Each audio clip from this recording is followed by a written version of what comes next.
Welcome to our live training session number 24, part 2. In this video, we're going to be taking a look at how to tune our mass airflow curve for idle and part throttle operation. We're going to jump into our VCM scanner, learn how to create custom histograms so we can do our overlays, we can populate the data back into our VCM editor, and get our fuel dialed in. We're going to have a lot to cover, so let's jump into the live training session so we can get started. Welcome back to our live training session here with our 2014 Camaro.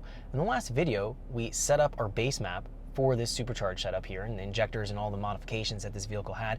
We uploaded it to our PCM, we fired up the engine, verified that it did start and run, and we went into our VCM scanner and did some basic scanning and making sure that our map sensor was calibrated and that it was going into closed loop and everything looked like it was operating correctly. Now we have to go and set up and tune our mass airflow sensor curve now. So we're going to go into our VCM scanner, set up some very specific channels to log and look at. So when we go in to make our changes, we know exactly what we're going to be editing and what we're going to be modifying. So let's go into our VCM scanner side of things, and we're going to go into our channels list here and start to add some very specific channels. Now the first thing I want to add is my wideband input that I have coming in here. We need to take a look at that. We're going to be verifying that our O2 sensors are going to be operating correctly at the switching voltages, as well as going in and using it for an air-fuel error when we get into the open loop or the full throttle tuning. Now remember, we did block it out when we were going in and setting up everything for our power enrichment. We essentially blocked power enrichment out, so we're only going to be operating at the Stoich lookup of 14.7